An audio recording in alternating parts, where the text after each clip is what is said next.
নমস্কার, দৃশ্যকল্পে আপনাকে স্বাগত। আমি পলাশ মুখোপাধ্যায় আবার চলে এসেছি যাওয়া এবং খাওয়ার নতুন একটি পর্ব নিয়ে। গত কয়েকটি পর্বে আমি ছিলাম দুর্গাপুরে, সেখান থেকেই আশপাশে বেড়ানো হয়েছে বেশ। এবার ফিরতে হবে।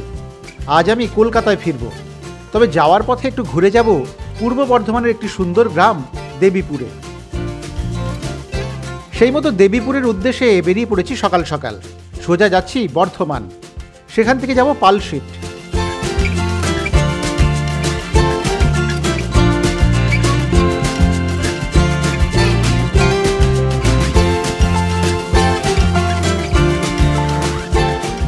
এই যে পালশিট থেকে এবার ধরে নিয়েছি পুরনো জিটি রোড।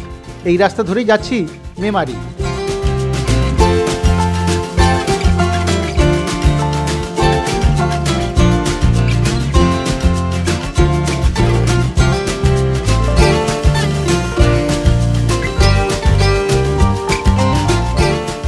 মেমারি থেকে বাঁদিকে বেঁকে ধরে নিলাম কুসুমগ্রাম যাওয়ার রাস্তা।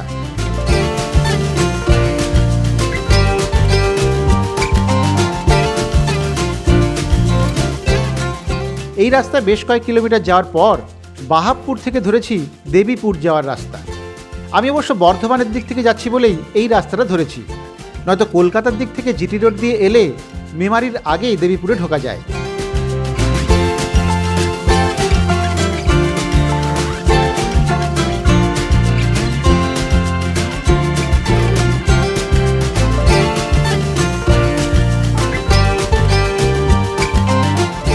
যাই হোক, গ্রামের এই পথ দিয়ে যেতে বেশ ভালোই লাগছে, কিন্তু বিশেষ করে সবুজ আলু ক্ষেতের মধ্যে দিয়ে এই আঁকাবাঁকা পথ আমায় মুগ্ধ করে দিয়েছে।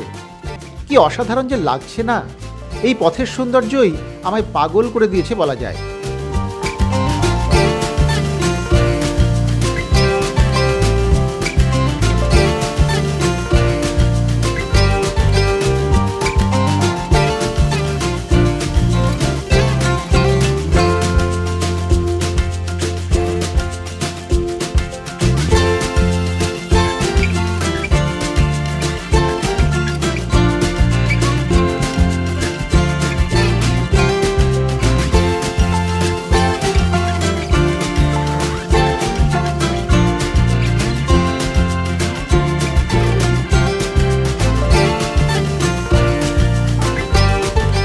প্রায় আধ ঘন্টা গ্রাম্য পথ ধরে এসে এবার পৌঁছে গেছি দেবীপুরে।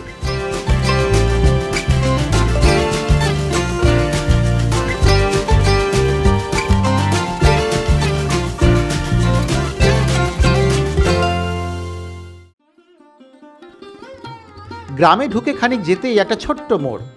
গুগল বলছে এখান থেকেই বেঁকে যেতে হবে বাঁদিকে, কিন্তু সরু রাস্তা। যাই হোক, সাহস করে ঢুকে পড়লাম গাড়ি নিয়ে। এই সরু রাস্তাটি দিয়ে খানিক এগোতে হবে। সামনেই সাইকেলে চলেছেন পুরোহিত সুকুমার সিদ্ধান্ত। তাকে দেখেই বুঝলাম সঠিক রাস্তাতেই চলেছি। ভাবতে ভাবতেই নজরে এলো একটি বিশাল মন্দির, দেবীপুরের বিখ্যাত লক্ষ্মী জনার্দন মন্দির। দেবীপুর আদর্শ হাই স্কুলের পাশেই এই মন্দিরটি।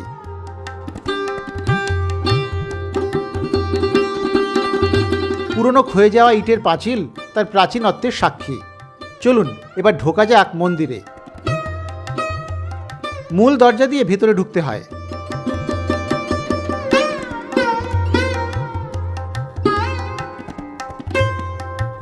এই লক্ষ্মী জনার্দন মন্দিরের উচ্চতা মোটামুটি 60 ফুটের মতো।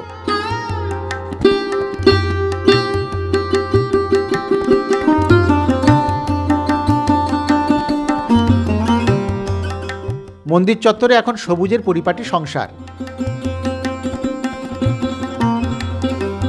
এই গ্রামে এমন একটা সুন্দর মন্দির লুকিয়ে আছে, তা না এলে তো জানাই যেত না।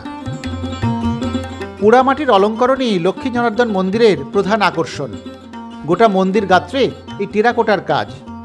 পৌরাণিক চরিত্র কৃষ্ণের জীবন কাহিনী এখানে বিস্তৃতভাবে ফুটিয়ে তোলা হয়েছে।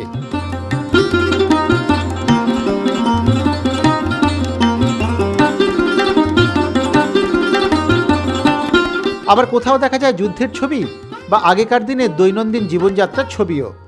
সব মিলিয়ে এই মন্দিরের টেরাকোটার কাজ অসাধারণ। মুগ্ধ নয়নে দেখছিলাম সেই সব শিল্পকর্ম।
মন্দির দেখতে দেখতেই বলে দিই এর ইতিহাস।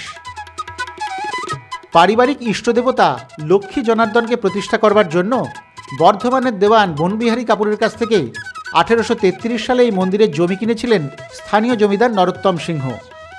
পরে তার প্রপৌত্র হেমন্ত গোপালের পুত্র দিব্যেন্দু নারায়ণ এবং তার স্ত্রী কজ্জলি দেবী এই মন্দিরটির আমূল সংস্কার করেন। সেই থেকে এখানেই পূজিত হয়ে আসছেন লক্ষ্মী জনার্দন। আশপাশের মানুষজন আসেন পুজো দিতে। নিত্য পুজো হয় এখানে। সুকুমারবাবুই পুজো করেন।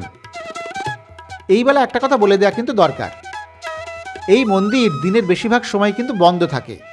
তাই যদি এখানে বেড়াতে আসেন তাহলে আগে থেকে পুরোহিত সুকুমারবাবুকে ফোন করে আসাই ভালো। আমায় কমেন্টে কেউ ফোন নম্বর চাইলে আমি দিয়ে দেবো আলাদা করে।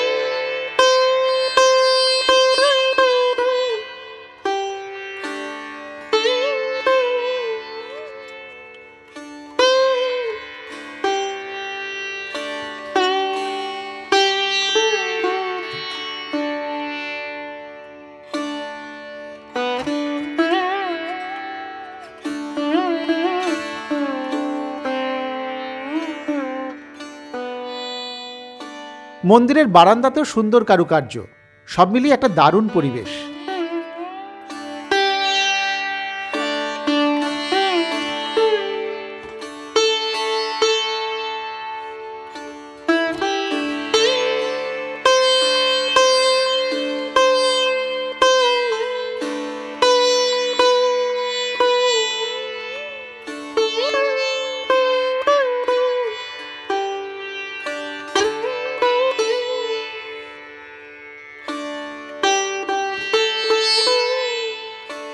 মন্দিরকে ঘিরে রয়েছে বেশ খানিকটা কাঠামো, সেটাও কিন্তু দেখবার মতো। প্রাচীন এই কাঠামো ঘুরে ঘুরে দেখছিলাম বেশ খানিক সময় নিয়ে। মনে করা হয় এখানে বোধহয় দর্শনার্থীরা এসে থাকতেন কোনো এক সময়। এখন সেসব অতীত।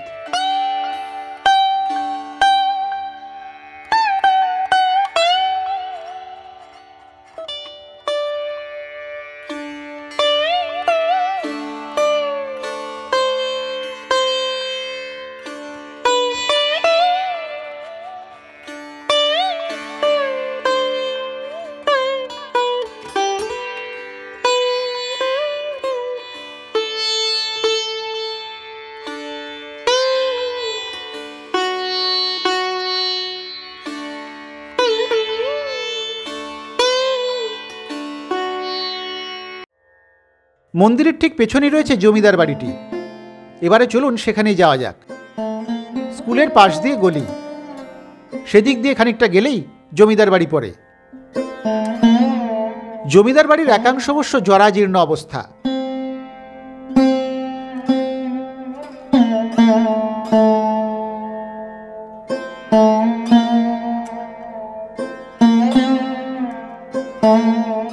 অন্য পাশে সারিয়ে সুরিয়ে নিয়ে বাস করেন বর্তমান প্রজন্মের বংশধরেরা। যেহেতু জমিদার বাড়ির ভিতরে এখনো অনেকেই থাকেন, তাই ভিতরে ঢোকাটা বাঞ্ছনীয় নয়। আমিও তাই আর ভেতরে যাওয়ার চেষ্টা করলাম না।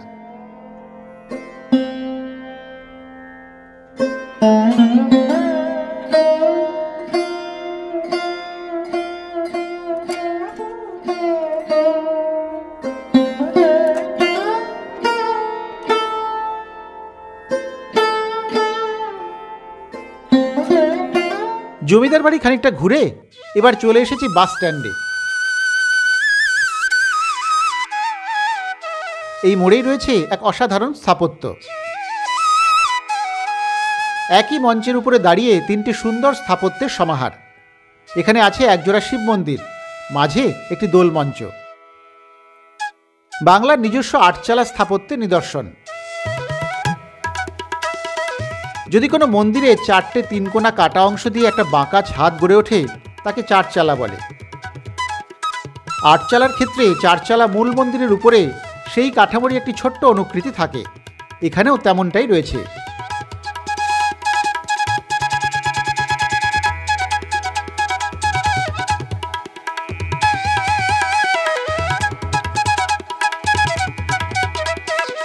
এখানেও শিব মন্দিরের গায়ে অপূর্ব টেরাকোটার কাজ লক্ষ্য করলাম।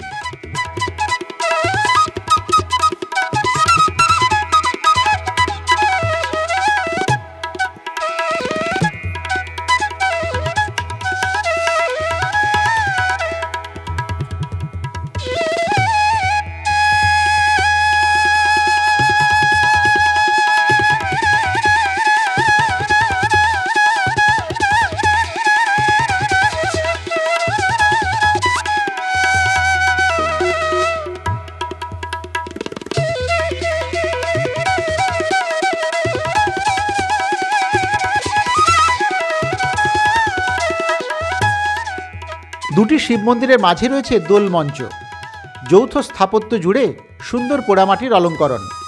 দোল মঞ্চের গায়ে একটি মার্বেল পাথরের ফলক রয়েছে। সেখান থেকে জানা যায় 1283 বঙ্গাব্দে এই স্থাপত্য কীর্তি গড়ে উঠেছিল।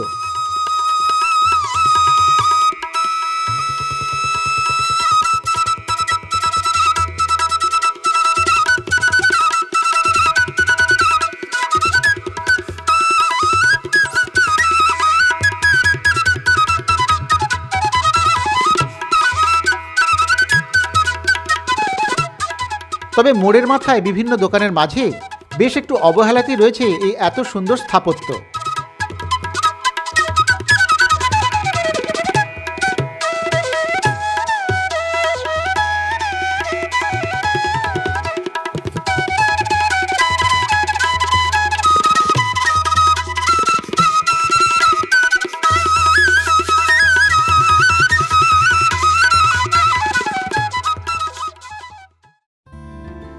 এবার এখান থেকে বিদায় নেব।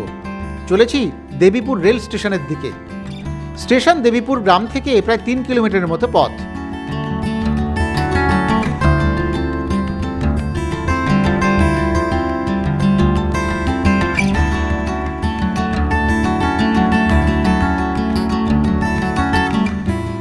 চলে এসেছি দেবীপুর স্টেশনে।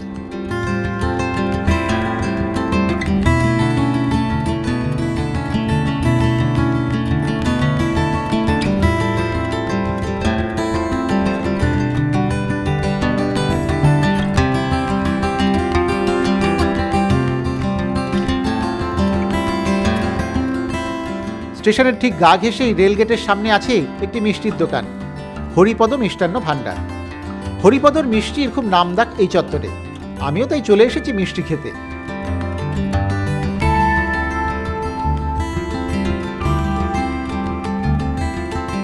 দোকানে ছিল বর্তমান প্রজন্মের সৈকত দাস, সেই আমায় স্বাগত জানালো।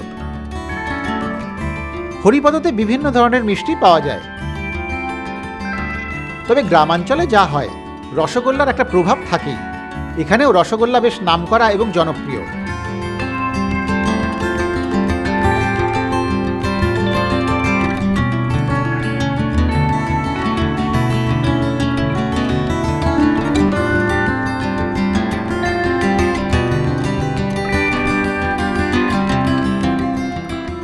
তবে এই দোকানের মাখা সন্দেশের সুনাম কিন্তু সবচেয়ে বেশি। আমরা বিভিন্ন জায়গাতেই বিভিন্ন ধরনের মিষ্টি খাই, তবে বনগার পরে এখানেই দেখছি মাখা সন্দেশের দাপট। 2 রকম মাখা সন্দেশ আছে দেখলাম, ঠান্ডা এবং গরম। আমার হাতে এর মধ্যেই চলে এসেছে সেই 2 ধরনের মাখা সন্দেশ। না, সন্দেশ হাতে নিয়ে ভাষণ দেব এমন বড় সংযমী কিন্তু আমি নই। এবার তাই পেট পুজোর পালা। দেবীপুরে আমরা বেড়াতে এসেছি। দেবীপুর তো বেড়ানো হয়েইছে, আমরা মন্দির দেখলাম, জমিদার বাড়ি দেখেছি, এসব তো দেখেইছি। তো যাওয়া এবং খাওয়াটা বাকি ছিল। তো আমাকে সকলেই বললেন স্টেশনের পাশেই হরিপদ মিষ্টান্ন ভাণ্ডার, হরিপদর মিষ্টি নাকি দারুণ। তো আমিও কথা শুনে চলে এসেছি। হরিপদ দোকানে সৈকত ছিল, আমাকে ওরা সাজেস্ট করলো যে এই মাখা সন্দেশ এখানে খুব ভালো হবে। রসগোল্লা খুব ভালো, গুড়ের রসগোল্লা, কিন্তু অনেকদিন ধরে গুড়ের রসগোল্লা খাচ্ছি বিভিন্ন জায়গাতে, তাই মাখা সন্দেশটাই আমি প্রেফার করলাম। এটা কম পাওয়া যায় এখানে, আমাদের ওদিকে কলকাতাতেও একটু কম। মাখা সন্দেশের 2 রকম এসছে আমার কাছে, একদম গরম গরম একটা এসছে আর একটা ঠান্ডা এসছে। গরম গরমটা একটু তরল তরল, খেতে ভালো, কেমন ভালো আমি ভালো বলছি। ঠান্ডাটারও খাই।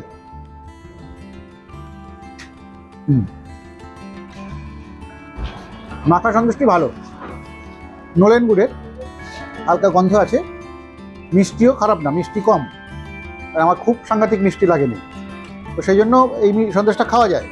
যারা একটু ভ্রমণ এই খাদ্যরসিক তারা কিন্তু এই সন্দেশ 150-200 খেয়ে নিতেই পারেন একবারে, আমি পারবো না, কিন্তু ভালো।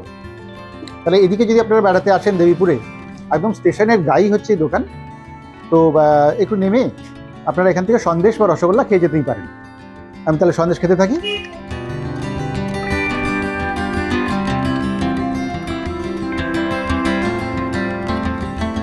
নরম গরম স্নিগ্ধ শীতল দুই ধরনের সন্দেশই আমায় বেশ তৃপ্তি দিয়েছে।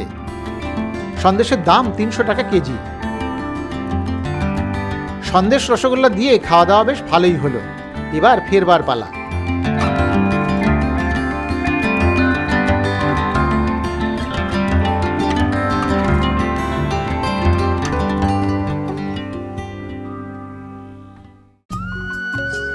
রওনা দিয়েছি কলকাতার পথে। এখান থেকে দু রকম ভাবেই ফেরা যায়। পুরনো জিটি রোড ধরে মগরা, পান্ডুয়া, কল্যাণী হয়ে যাওয়া যায় কলকাতার দিকে, নয়তো একটু এগিয়ে মেমারি হয়ে দুর্গাপুর এক্সপ্রেসওয়ে ধরেও কিন্তু ফিরে যাওয়া যায় কলকাতার দিকে। আসার সময়ও কলকাতা থেকে একইভাবে গাড়িতে আসতে পারেন আপনারা।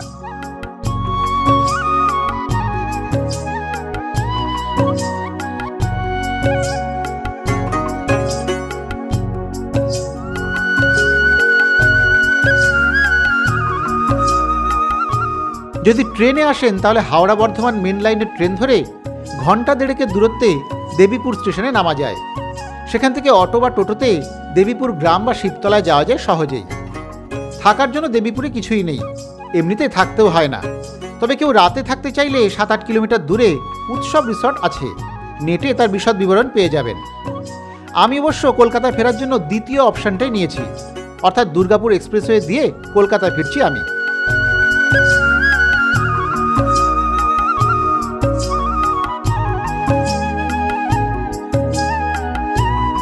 আজ তাহলে এই পর্যন্তই।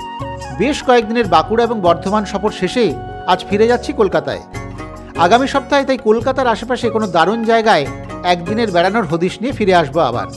ততক্ষণ সকলে ভালো থাকবেন, সুস্থ থাকবেন, এভাবেই দেখতে থাকবেন দৃশ্যকল্পের ইউটিউব চ্যানেল।